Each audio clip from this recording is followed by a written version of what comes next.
하박국의 감사라는 제목으로 말씀을 살펴보겠습니다. 호박죽이 아니고 하박국입니다. 성경의 하박국서는 모순투성이 현실에서 하박국은 하나님 왜 이렇습니까? 계속 하나님께 질문하고, 하나님께서는 의인은 그렇게 사느니라 또 이렇게 대답하시는 질문과 대답의 형식으로 엮어져 있는 게 하박국서입니다. 왜 악인은 형통하게 되고 어떻게 의인은 오히려 고난을 당하는가? 하박국 선지자가 둘러보니까 주변에 온갖 문제가 낱마처럼 얽혀 있고 고난이 많고 악한 현실 가운데 하나님의 공의는 도무지 나타나지를 않고, 왜 유다가 이스라엘 백성들이 저런 악한 바벨론 것들한테, 이방인들한테 침범을 당해야 되는가 이해할 수가 없는 거예요.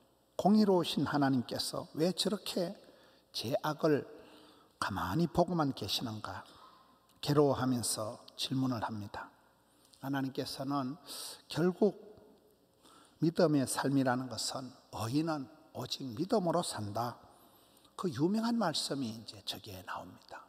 의인은 믿음으로 견디면서 살아간다.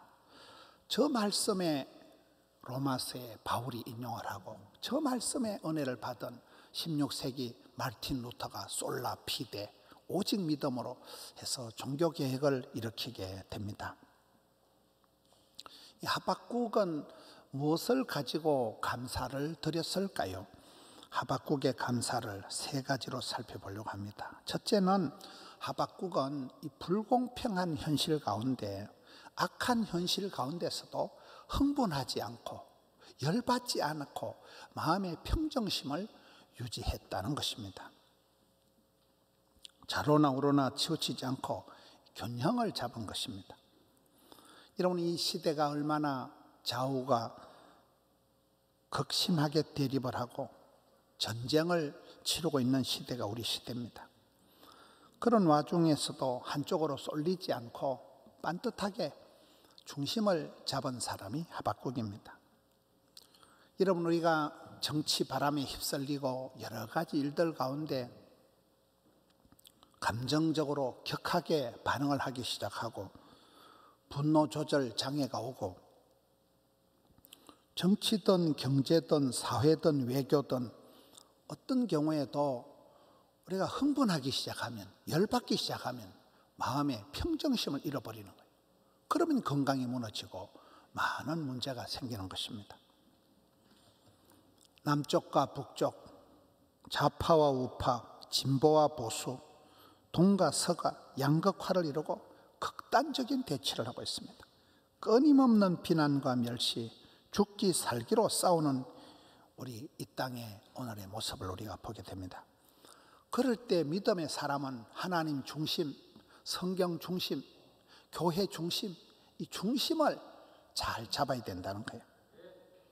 하나님 그 중심, 거기 가서 하나가 되고 거기서 통일이 되는 것이지, 좌파냐 우파냐 격동의 세월을 탓하며 격정적으로 시대의 풍조에 휩쓸리기 시작하면 중심을 다 잃어버리고 그냥 흥분하다가 분노 조절 장애를 일으키고 만다는 것입니다. 주님께서는 성경에 보면 평안한 가운데, 고요한 가운데, 차분한 가운데 소원의 향구로 인도하시는 분입니다. 그래서 우리가 납득할 수 없는 이런 현실에서 세월이 한참 지나고 보면 하나님의 깊은 뜻이 계셨구나, 그걸 성경은 형통이라고 하는 거예요. 많은 세월이 지나야 납득이, 이해가, 해석이 되는 일들이 많습니다. 하박국은 고약한 상황에서도, 불합리한 현실에서도 흥분하지 않았다는 거예요. 마음의 중심을 흐트러뜨리지 않고 마음의 평정심을 유지한 것이 첫 번째고, 두 번째는 시기오노스에 맞춰서 노래를 불렀다. 여러분, 이 시기오노스라는 말은 음악 용어예요. 리듬이 급속도로 변하는 열정적인 노래를 시기오노스다. 노래를 아주 빠르게 세게 불렀다는 거예요. 왜 그럴까요? 이 시대는 우울한 시대이기 때문에 장송곡을 부르지 말라는 거예요. 생기와 소망이 넘치는 진군가를 불러야지. 아무리 이 시대가 집단 패닉 시대라고 해도 귀신을 불러들이는 곡소리를 내지 말라는 거예요. 여러분, 사람들이 수년째 코로나에 지치고 이상기후에 몸서리를 치고 정치든 경제든 사회든 문화든 외교든 총체적인 난맥상으로 인해서 많은 사람들이 집단 우울증에 걸려 있다는 거예요. 대한민국 국민들은 텔레비전을 봐도 국민의 절반은 텔레비전에 누구가 나오면 흥분한다는 거예요. TV 꺼라 씨. 아주 이게 어찌된 판인지 대한민국이 좌파와 우파니 무슨 일이든 절반이 쫙 갈라져 가지고 있는 거예요. 절반의 지지를 받고 절반의 반대를 받는 게 우리나라의 현실입니다. 되는 일이 없고 만사가 부담스럽고 매사에 짜증이 나는 현실입니다. 그러니 사람들이 무기력증, 무관심, 무반응에 빠져가지고 별로 삶에 활기가 없는 그렇게 살아간다는 것입니다. 사람들이 의욕 상실에 빠져서 약간 저기압 상태로 머물러 있다는 거예요. 여러분, 고혈압도 위험하지만 저혈압이 더 위험한 거 아시죠? 지금 우리 시민들이, 국민들이, 성도들이 그런 지경이라는 거예요. 수많은 사람들이 우울증 환자처럼 극심한 침체에 빠져서 무슨 영화에 나오는 좀비처럼 그렇게 살아가는 사람이 많다는 거예요. 그럴 때 귀신을 불러들이는 곡소리를 내지 말라는 거예요. 징징거리지 말라는 거예요. 하박국은 그럴 때 목소리를 높여서 템포를 빨리 해가지고 노래를, 찬송을 세게 부른다는 거예요. 왜냐하면 가수는 노래 따라 살아가기 때문에 그렇습니다. 저는 지난주 금요일 날 서울 목동에서 하루 종일 방송을 했습니다. 방송을 하는데 김동호 목사님하고 같이 방송을 했습니다. 여러분, 김동호 목사님이 나이가 70이 넘었고 암 수술을 3가지를 한 분이에요. 방송을 하다 중간에 휴식 시간에 물어봤습니다. 아이고 목사님, 어떻게 그렇게 암 수술을 3판이나 하고 어떻게 그래 했습니까? 물으니까 목사님이 쭉 얘기를 하시는데, 지금 우리나라에는 여성 4명 중에 1명이 암 환자래요. 남성 3명 중에 1명은 암 환자래요. 그렇게 암이 천지가 빽깔입니다. 이분이 당뇨를 수십 년 앓았어요. 32년 동안 당뇨를 앓다가 나름대로 당뇨 관리를 잘 했는데 병원에 가보니까 목사님, 당뇨가 문제가 아니고 폐암이 걸렸습니다. 암 중에서도 이 나쁜 암이 폐암이잖아요. 3달 만에 몸무게가 20kg가 빠졌다는 거예요. 아무리 정신을 차려도 까무러치기를, 졸도를 4번을 했다는 거예요. 폐암 수술을 하고 항암을 하는데 서서히 무너지더라는 거예요. 억장이 무너지고 몸이 망가지고 정신줄이 놓는데 자기가 이대로 있으면 죽을 것 같더라는 거예요. 그래서 내 백성을 위로하라는 그 말씀을 붙들고 내가 설교하다 죽자. 설교하러 나가는데 앉아있을 수도 없는데 모든 걸 토하고 그 지경에 젖먹던 힘까지 내가지고 나가서 첫 번째 이 설교를 날기새, 날마다 기막힌 새벽, 암 환자들이 새벽마다 10만 명이 보거든요. 암 환자들을 상대로 설교를 하는데 첫 번째 녹화를 18시간을 했다는 거예요. 토해가면서. 근데 이상하게 설교를 하니까 힘이 난다는 거예요. 새벽마다 이제 방송을 찍는 게 아들이 3명인데 둘째 아들이 그거를 이렇게 유튜브로 해가지고 이렇게 보내줍니다. 가만히 있으면 아는 게 병이래요. 오만 들은 풍월이 생각이 나서 이게 합병증이 돼가지고 이래가지고 저래가지고 안 되겠지, 힘들겠지, 죽겠지. 서서히 짜부러지더라는 거예요. 그래가지고 자기 딴에는 선빵을 날렸다. 선빵이 뭐냐 하니까 미리 새벽에 일어나서 찬송을 부른다는 거예요. 미리 새벽에 찬송을 한 곡 부르면 그 어느 소절에 가서 울컥하고 그 어느 소절에 가서 목이 메이면 자기가 보기에는 그때 암세포가 녹아내린다는 거예요. 선빵. 가만히 있으면 짜부러지고 죽겠다는 거예요. 그래서 미리 찬송을 냈다 부르면 이게 시기온옷에 맞춘다는 거예요. 이게 미리 찬송을 세리 부르다 보면 찬송 가사에 은혜 받고 그 곡조에 눈물이 나고 하면서 내 마음이 보링이 걸리고 발동이 생긴다는 거예요.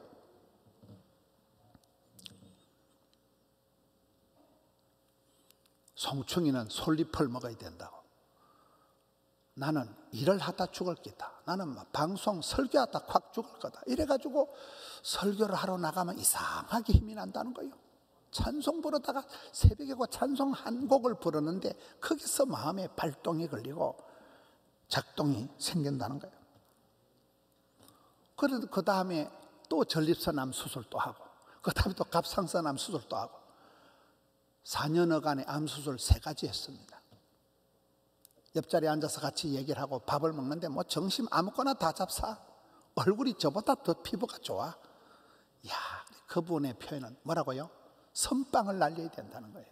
힘들다고 우울하다고 안 되겠지, 힘들겠지, 죽겠지 이렇게 생각하지. 그러면 그냥 까무러친다니까요. 막 몸무게가 20kg 빠지고 이러니 감당이 안 되는데 가만히 있으면 죽을 지경이니까 찬송을 냈다 부르고, 찬송도 센 걸 부르고 막 보혈 찬송을 부르고, 그러니 그때 목이 메이면서 이상하게 힘이 나는데 암세포가 아우 이 아저씨하고는 상종을 못 하겠다 이래 되는 거죠. 선빵을 나지. 선방.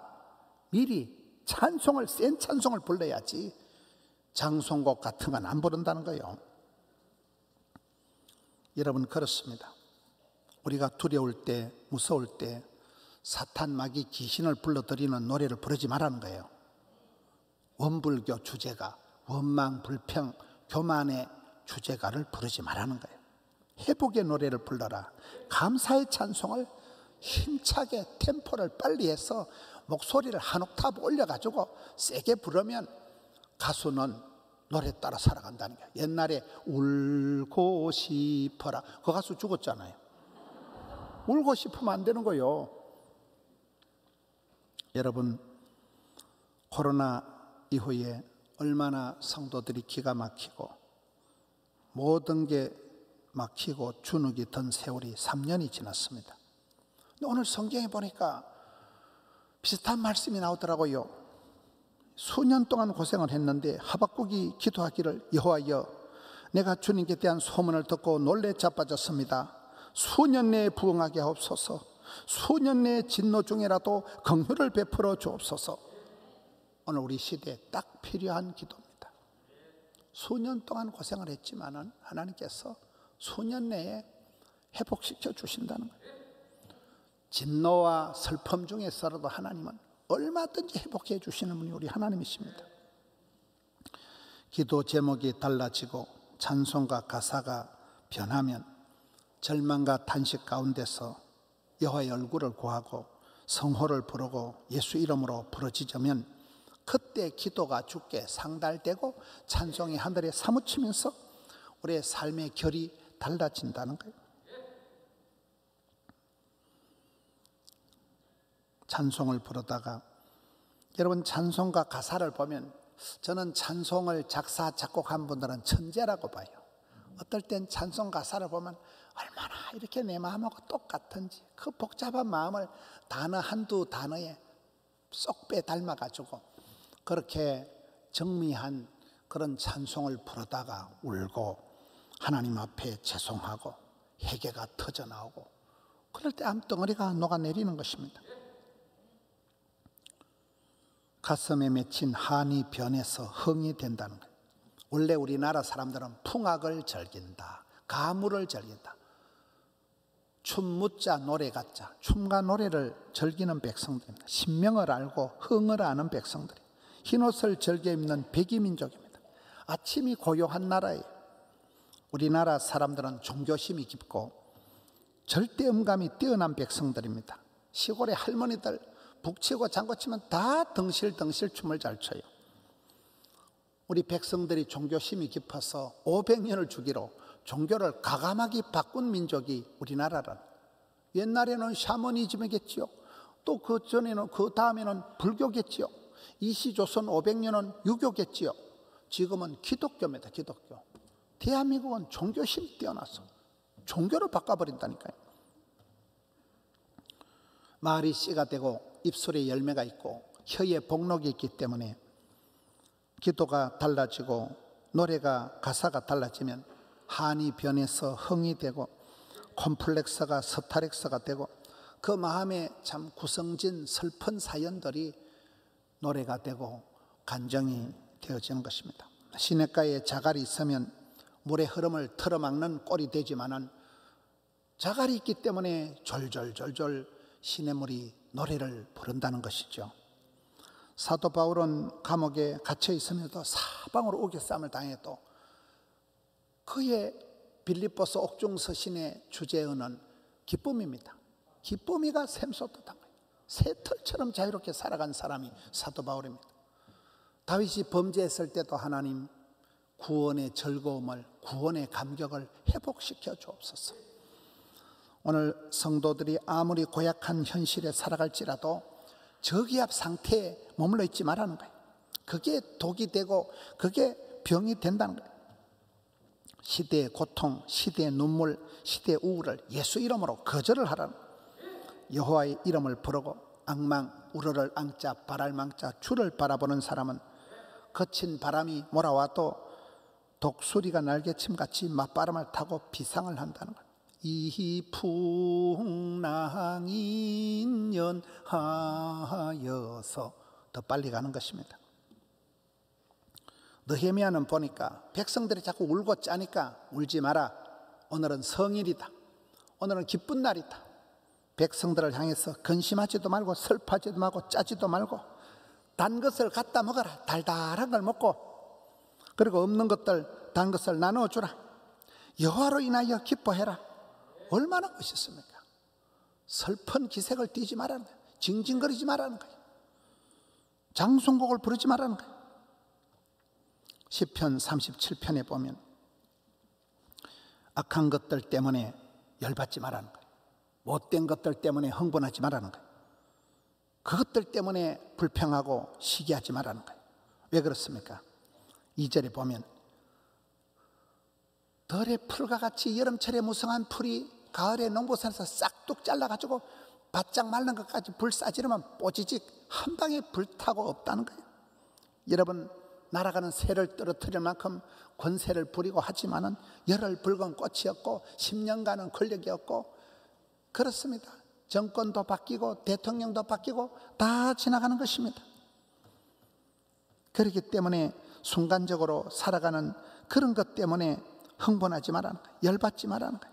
풀과 같이 속히 배임을 당한다는 거예요. 3절에 보면 악한 자들 때문에 분노하지도 말고 선으로 악을 갚아야지. 여호와의 인자하심을 선대하심을 기대하고 살아가야지. 여러분 하나님 한 분만으로 만족하고 하나님 한 분만으로 감사하고 즐거워하는 것이 그게 힘이 되는 것입니다.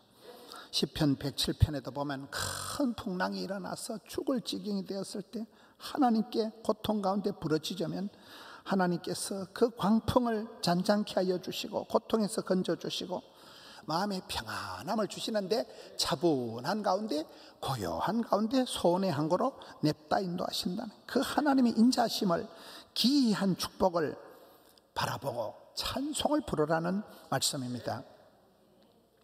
세 번째 하박국의 감사는 무엇이 있어서가 아니고 하나님 한 분만으로 만족하는 감사입니다. 있는 것 가지고 자랑하고 없는 것 때문에 부끄러워하는 것은 보통 사람들이 그래 하는 일입니다. 하박국서에 보면 없는 게 6가지가 되더라고요. 무화과 나무에 뭐가 없고 없는 게 6가지가 있을지라도 이런 우리가 살다 보면 되는 건 하나도 없고 없는 것이 더 많을 때 왜 그럴까요? 이런 모든 것이 빼앗기고 사라지고 할 때는 세상 줄 끊음이 일세 내가 세상에 의지하고 좋아하고 그런 걸 하나님이 끊으시더라고요. 그런 줄을 끊고 자꾸 주님만 바라보게 만드시는 하나님의 손길이에요. 히브리서 11장이 믿음장입니다. 그 히브리서 11장을 끝나고 12장으로 넘어가 보면 믿음의 경주자들은 모든 무거운 것, 얽매기 쉬운 죄를 벗어버리고 홀가분하게 해서 주만 바라보고 달려가라는 거예요. 여러분 마라톤을 하는 운동선수가 막 온갖 오리털 파카를 입고 털모자를 쓰고 그래 워카를 신고 달려가지 않아요. 날씬빠끔하게 해야 되는 거예요. 모든 매이기 쉬운 제약과 걸러적거리는 잡다한 것을 벗어버리고 주만 바라보고 달려가는, 이게 믿음의 경주자의 모습이라는 거예요.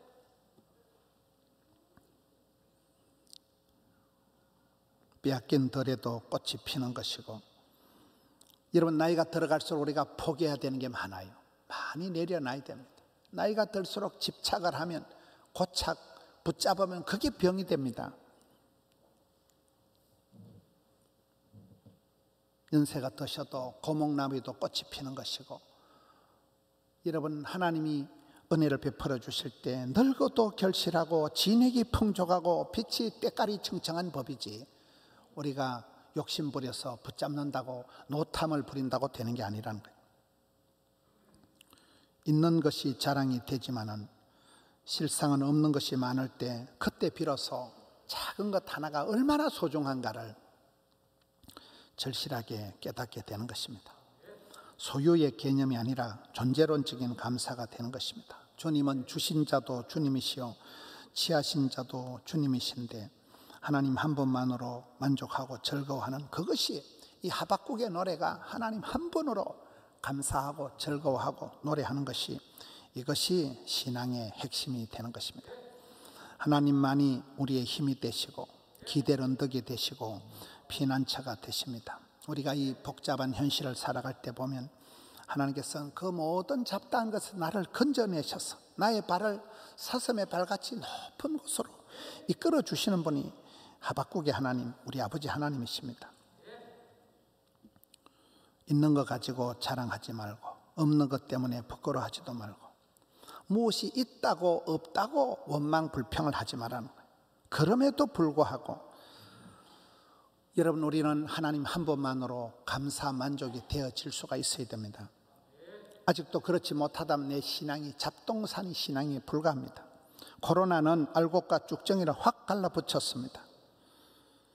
오랜 코로나를 거치면서 헛된 거, 헛수는 다 사라지더라고요. 엉성하고 그런 방대한 조직은 방구 핫바지 세듯이 소용이 없어요. 아주 1:1로 양육이 되어지고 철저한 그런 관계가 대면이 되어진 것만 살아남는 거예요. 제가 서울의 어떤 교회를 보니까 이 코로나 때 영아부, 유아부 아기들에게 아주 집중을 하더라고요. 그러니까 젊은 사람들이 갈 데도 없으니까 교회로 몰려와가지고 코로나 때 오히려 더 부흥이 되는 거예요. 우리 교회가 아기들이 찬송 부르고 아기들이 성경 읽고 아기들이 암송하고 얼마나 귀한지 몰라요. 할아버지 할머니들이 다 오고 삼촌들이 오고 아름다운 일인 것입니다. 여러분, 이 추수 때 내게 남아있는 감사의 제목이 무엇이 있습니까? 하나님 한 분 외에 내가 아직도 다른 것을 따라간다면 내 신앙이 아직은 산만한 신앙입니다. 어떤 것은 여러분 축복 같은 저주가 있어요. 내가 그것만 있으면 될 줄 아는데 그것이 오히려 내 인생의 올무가 되고 덫이 되고 저주가 되기도 하는 것입니다. 오늘 하박국을 통하여서는 이해할 수 없는 현실에서, 열받기 딱 좋은 상황에서 흥분하지 마라, 화를 내지 마라, 분노 조절 장애에 빠지지 마라. 어떤 상황에서도 하나님의 섭리, 하나님의 인도하심을 믿고 마음의 평정심을 유지하는 것이고, 또한 있는 것 없는 것 때문에 불평하지 말라는 거예요. 어떤 분은 부도 감사 헌금을 내더라고요. 우리 교회 전도사님 아버지였어요. 서울에서 사업을 크게 하시다가 사업이 쫄딱 망했습니다. 부도가 나고 저 진영에 내려와서 단감 농장 일을 하는데 그 거구가 되신 사장님이 사업이 망하니까 진영에 감나무 밭에 와서 땅을 파다가 체중이 날씬하게 빠져가지고 살았다는 거예요. 자기가 부도가 나지 않았으면 돈은 더 모았을지 몰라도 그때 죽었다는 거예요. 여러분, 우리가 어려움을 당하고 하나님이 내 모든 것을 빼앗아가 버리는 것 같지만은, 그때도 하나님 한 분을 붙잡고 있으면 그 사람은 모든 것을 소유한 것입니다. 하박국의 고뇌에 찬 이 절규를 들으신 하나님의 대답은 아니다. 의인이 고통을 당하고 악인이 형통할지라도 네 흥분하지 마라. 믿음의 사람은 의인은 오직 믿음으로 말미암아 살리라. 믿음으로 말미암아 살아간다는 이 말씀을 통하여서 바울이 이 말씀을 붙들고 이신덕이 16세기 종교개혁자들이 이 말씀을 붙들고 종교개혁의 불길을 지핀 것입니다. 오늘 또 이 숨막히는 시대에 하박국의 질문이, 하박국의 노래가 우리 성도들의 노래가 되어서, 여러분 우리의 삶을 에워싸가는 모든 이 흑암의 권세, 이 암덩어리, 이것을 선빵을 날리라. 찬송을 불러나가라. 불편하다고 힘들다고 징징거리지 마라. 선빵을 날려서 시기온 옷에 맞춰서 힘차게 찬송을 부르면 어둠의 세력이 썩 물러가고 우리 성도님들의 마음에 참된 감사가 회복되는 감사절을 맞이하시기를 주님의 이름으로 축원합니다.